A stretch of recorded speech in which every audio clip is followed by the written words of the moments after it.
Question out, answer viral या फिर setting, ये तमाम शब्द का इस्तेमाल बिहार के प्रतियोगी परीक्षाओं के लिए किया जाता है। लेकिन अब इसका इस्तेमाल बंगाल चुनाव में भी काफ़ी जोर शोर से हो रहा है। जी हाँ, बिहार के प्रतियोगी परीक्षाओं का जिक्र अब बंगाल के चुनाव से भी जोड़ दिया गया है। नमस्कार, मैं हूं राजमोहन तिवारी और आप देख रहे हैं लाइव बिहार।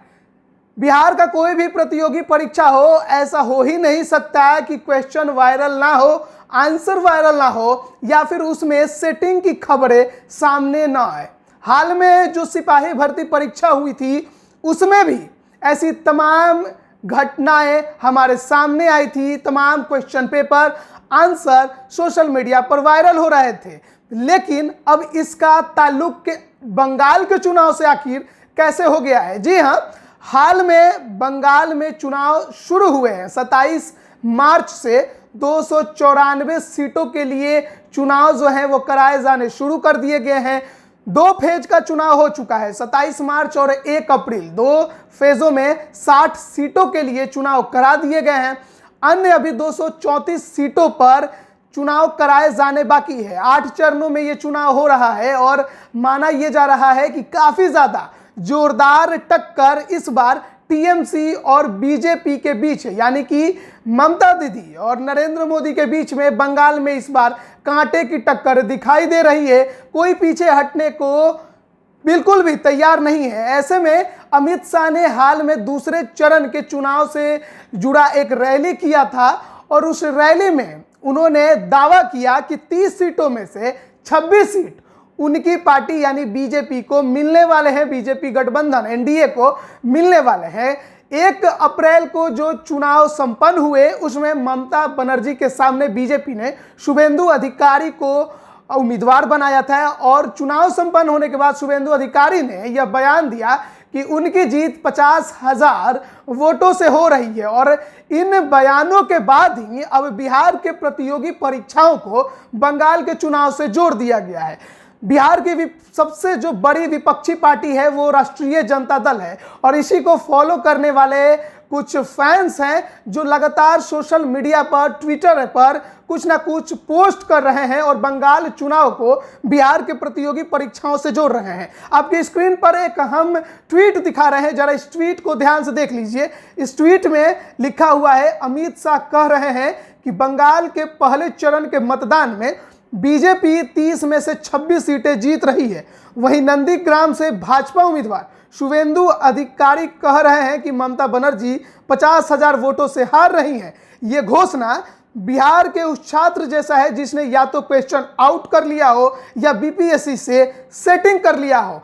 यानी कि सीधा आरोप अमित शाह, नरेंद्र मोदी और बीजेपी के ऊपर ये बिहार के आरजेडी के जो विपक्षी फैंस हैं वो लगा रहे हैं कि जिस प्रकार से लगातार बीजेपी पर यह आरोप रहा है कि वो ईवीएम की सेटिंग करती है, चुनाव आयोग के साथ सेटिंग करके चुनाव को जीतने का प्रयास करती है, वही आरोप यहां पर लगाया जा रहा है कि बिहार के प्रतियोगी परीक्षाओं का जो हाल है अब बंगाल का चुनाव का भी हो गया है। आपको मालूम होगा कि तेजस्वी यादव की पार्टी यानी राष्ट्रीय जनता दल इस बार बंगाल चुनाव में उतरने वाली थी, लेकिन बाद में वोटों के बिखराव को बचाने के लिए और बीजेपी को हराने के लिए उन्होंने टीएमसी यानी तृणमूल कांग्रेस, जिसका नेतृत्व ममता बनर्जी करती है, उनको दे दिया है। और जब चुनाव के बाद अमित शाह ने यह बयान दिया कि पहले फेज के 30 सीटों में से 26 सीट एनडीए गठबंधन जीत रहा है, उसके बाद ये आरोप अब विपक्षी दल लगा रहे हैं कि लगता है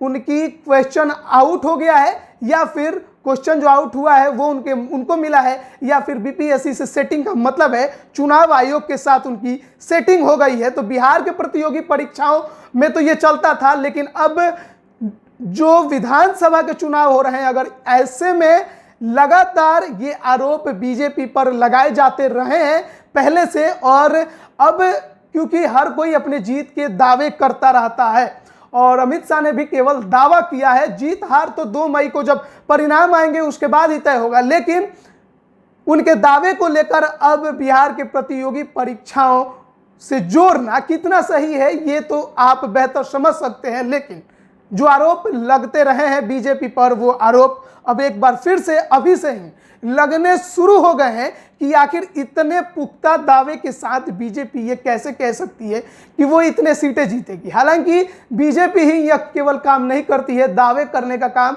हर पार्टियां करती हैं, लेकिन बीजेपी थोड़ा ज़्यादा ही लगता है कि दावा कर गई है। ऐसे में विपक्षी जो हैं वो अब बीजेपी पर हमलावर है।